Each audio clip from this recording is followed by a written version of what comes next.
Continuamos en Laburantes. Hace instantes hablábamos del valor fundamental, trascendental de la educación pública, eso que ha hecho a la República Argentina distinguirse entre sociedades de nuestro continente, en forma tan decisiva, tan elocuente. Otro de los valores que logró lo mismo, generalizando un estándar, un piso de inclusión, de certezas, de seguridad, también enormemente fundamental, ha sido la salud pública, que en tiempos de ajuste siempre se pone en jaque. Recibimos a dos representantes del sector, dos representantes sindicales del sector. Pablo Maciel es miembro del Consejo Directivo de SICOP y Alejandra Osorio es representante de SICOP en el Hospital Alejandro Con, ¿verdad? ¿Cómo les va? ¿Qué tal? Buenas noches. Buenas tardes y buenas noches en realidad, y muchísimas gracias por estar aquí. Lo primero que les quiero preguntar es sobre eso. ¿Se pone en riesgo, está en jaque, está en riesgo? Hace pocos días una nutridísima manifestación en la Plaza de Mayo decía la patria está en riesgo. ¿Está en riesgo la salud pública en la República Argentina? ¿Está en riesgo la salud pública en la provincia de Buenos Aires? Sí, desde ya. Está en riesgo el derecho universal a la salud, el acceso al derecho a la salud en la provincia más poblada de la Argentina. Hoy la situación que tiene todo el sistema público, en esto entran los hospitales y los centros de salud de los barrios, en los 135 distritos de la provincia, tienen una situación muy complicada para poder resolver situaciones a veces básicas de salud de la población. Tiene que ver con el lugar que le dan en la gestión actual al tema de la salud y la insensibilidad para el sector más vulnerable de la provincia, que es el que se atiende en los hospitales y en los centros de salud. Alejandro Orozco. Sí, ¿no? efectivamente, Digo bien, sí. Perdón. ¿Cómo se transita esa realidad en los hospitales hoy por hoy? Bueno, un poco como decía Pablo recién, lo primero que tenemos que conocer es que la población que va a los hospitales públicos y que recurre a ellos es la población más golpeada justamente por el ajuste, por la inflación, por la desocupación, el desempleo, y todas esas situaciones político-económicas sin dudas golpean de lleno también a la salud de la gente en cuanto a que determinadas patologías empiezan, digamos, a tomar mucho más relevancia, empezamos a ver muchos más casos de enfermedades infectocontagiosas o de problemas. Bueno, yo soy ginecóloga también en cuanto a la salud de las mujeres, tanto embarazadas como no. Entonces, transitar el pasillo del hospital hoy se hace muy duro porque no solo tenemos cada vez más pacientes para atender, sino que a su vez tenemos cada vez menos recursos, porque como decía Pablo también, hoy me parece que la política hacia la salud es dar la espalda a las necesidades principales que tiene la gente. El año pasado habían cerrado una paritaria en la que el Estado bonaerense se comprometía al pase a planta de un montón de pasantes.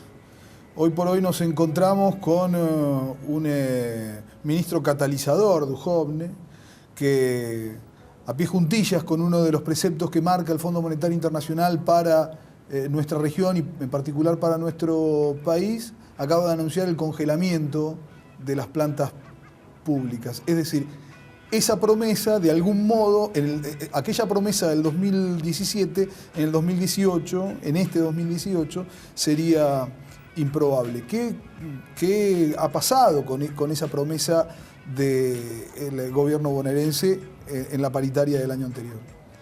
Bueno, el gobierno, después de muchos meses de conflicto, 27 jornadas de paro durante el 2017, pudimos llegar a un acuerdo que además de un 26,7% de aumento, habíamos empezado con una propuesta de 18% en 4 cuotas. Incluía el pase a planta, la interinización de 1.500 profesionales que venían, algunos de ya de 4 o 5 años, en este estado de precariedad laboral. Eso se cumplió parcialmente. tenemos una gran cantidad todavía de compañeros y compañeras que están todavía con una beca, en el contexto que bien marcás vos, con el miedo de, si se congela la planta, queden en esa situación. Por eso SICOP está planteando la urgente llamado a paritarias, por eso vamos a medidas de fuerza, para discutir lo salarial y para discutir todos estos puntos. ¿En qué se traduce el incumplimiento y que falten a la palabra? Que tenemos carteles que no hay médicos de guardia, que no hay pediatras en un montón de guardias en el territorio bonaerense, que haya planteles incompletos, que haya turnos cada 3 meses, que haya lista de espera en cirugía. Todas estas decisiones políticas tienen consecuencias y es la salud de la población. Eso es lo que tienen que entender o no. ¿Cuándo hay fecha para ese paro? Sí, el primer paro es este jueves 7, 24 horas. Y también se aprobó un paro de 48 horas la semana siguiente, que la fecha va a depender un poco de este nuevo escenario que dejó la marcha federal y la alta probabilidad de un paro nacional. Y bueno, ahí estamos en conversación con el resto de los sindicatos para empujar una fecha unitaria y que nos permita la unidad de acción que necesitamos. Ustedes me están hablando de una paritaria en la que se pretende llevar un reclamo global, no solamente hablar de lo salarial, pero me permito hacer hincapié en este apartado, el salarial, porque, bueno, en definitiva, hoy por hoy los números de la inflación marca que en los primeros 4 meses del año, ese 15% que había planteado el gobierno como un techo, casi está equiparado. En los primeros 4 meses del año, 13,5% fue la inflación en todo el territorio nacional. ¿Cuál es un número para ir a sentarse en una mesa de negociación? En realidad me parece que el primer punto que tenemos que plantear es que hoy en día no está ni siquiera cristalizado el llamado a paritarias hacia nuestro sector. O sea, más lejos aún estamos incluso de discutir cuál es el piso de ese aumento. O sea, nosotros el primer reclamo, y con esto lo que decía Pablo, digo, de las medidas de lucha que se van a desarrollar las semanas siguientes, tienen que ver en primer lugar con el reclamo de la apertura de paritarias para nuestro sector.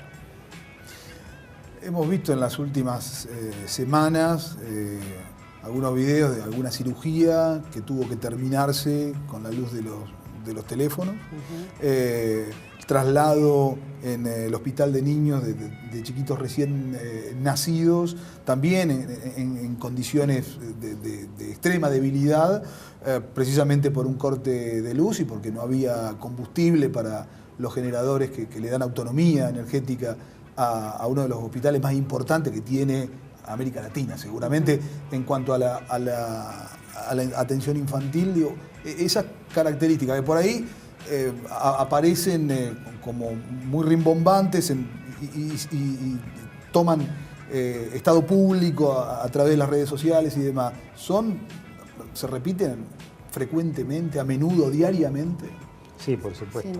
Lamentablemente es una situación casi cotidiana en los hospitales bonaerenses. Ahí estamos viendo cómo se inundó, perdóname que te corte, sí, Pablo, pero cómo se inundó el hospital de niños hace pocos días atrás con esa lluvia terrible que se abatió sobre la ciudad de La Plata, ¿no? Sí, a tal punto que los que trabajamos en los hospitales estamos muy atentos al informe meteorológico, por ejemplo, porque sabemos que las lluvias importantes nos ponen en jaque.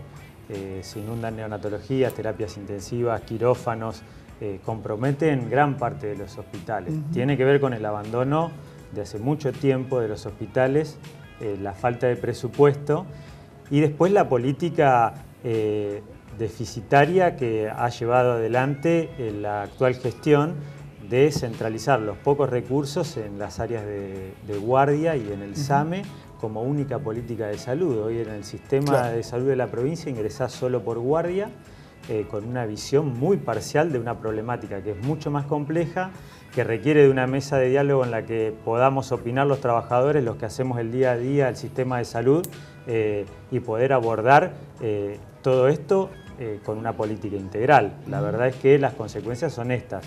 Hoy vamos a trabajar a los hospitales y no sabemos qué puede pasar. Y eso realmente es muy angustiante, y sobre todo ver que se naturalizan situaciones como esta, o por lo menos que los funcionarios te respondan a veces, bueno, pero esto pasó siempre, o esto va a seguir pasando. La verdad es que, bueno, sabemos que la mayoría de los que componen el actual gobierno no se atienden en los hospitales, ni ellos ni su familia. No lo han hecho nunca. Exactamente, además. Se nota. Alejandra, la última para vos.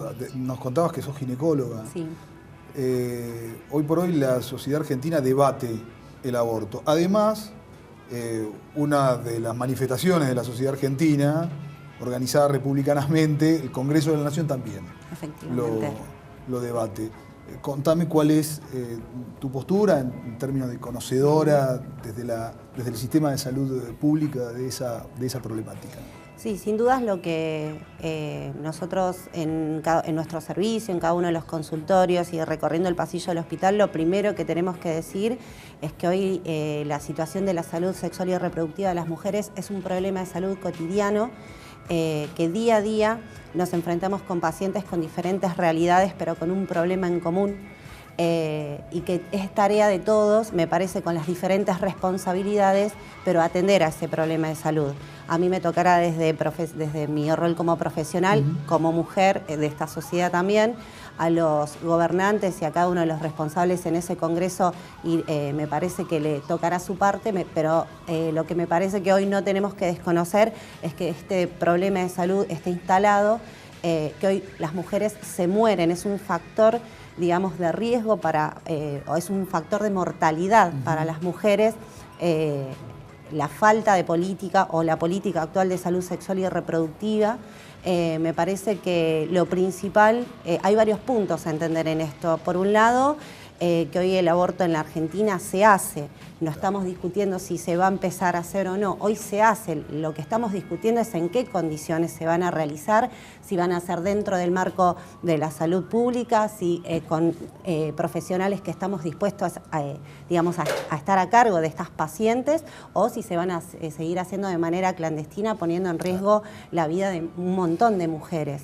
Y yo el otro día hablaba también con algunos colegas y les decía, bueno, lo indignante a veces de algunas opiniones en cuanto a responsabilizar a las mujeres, digamos, como únicas responsables justamente de estas situaciones, cuando nosotros en el Hospital de Romero, por ejemplo, en nuestro armario pequeñito de anticonceptivos, abrís la puerta y hoy lo que nos cae es una telaraña y una araña, digo, porque el Estado no provee, no están llevando a los hospitales los métodos anticonceptivos, ni que hablar del paso anterior, ¿no? De la educación sexual, del derecho a las mujeres a decidir sobre su sexualidad. Entonces me parece que en todo este contexto, que es muy positiva la discusión y me parece que es triunfo de todo el movimiento de mujeres, desconocer que el aborto es un problema de salud me parece que es, digamos, banalizar la discusión. Enormemente hipócrita. Totalmente. Entonces, me parece que, bueno, hoy la marcha que mencionaban al principio del programa tiene que ver con, bueno, el empoderamiento de las mujeres y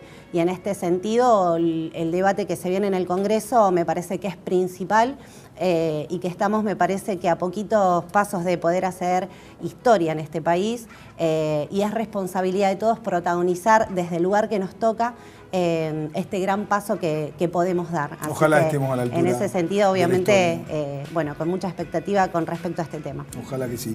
Alejandra, Pablo, muchísimas gracias por haber estado aquí en Laburantes. Gracias a ustedes. A vos, gracias.